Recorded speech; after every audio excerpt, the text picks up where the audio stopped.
आई आज काय?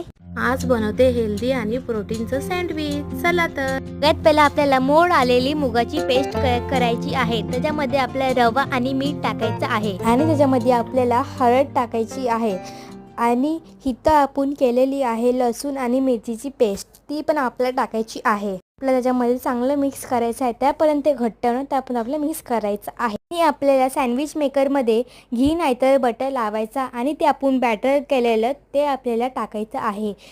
त्याला आपण 2 मिनटं शिजवायचं आहे. त्यापर्यंत ते शिजतं. त्याच्यामध्ये आपण टाकूया चिली फ्लेक्स टाकूया आणि चाट मसाला टाकूया. त्याच्यामध्ये मी टाकलं आहे कांदा, काकडी आणि कोबू आणि त्याच्यावरतून टाकलं आहे खूप सारं चीज आणि मी परत बॅटर लावलं आहे. त्याच्यानंतर मी 2 मिनटं शिजवून ठेवलं आहे आणि ते आपलं हेल्दी सँडविच रेडी आहे. बाय कोली स्वाद.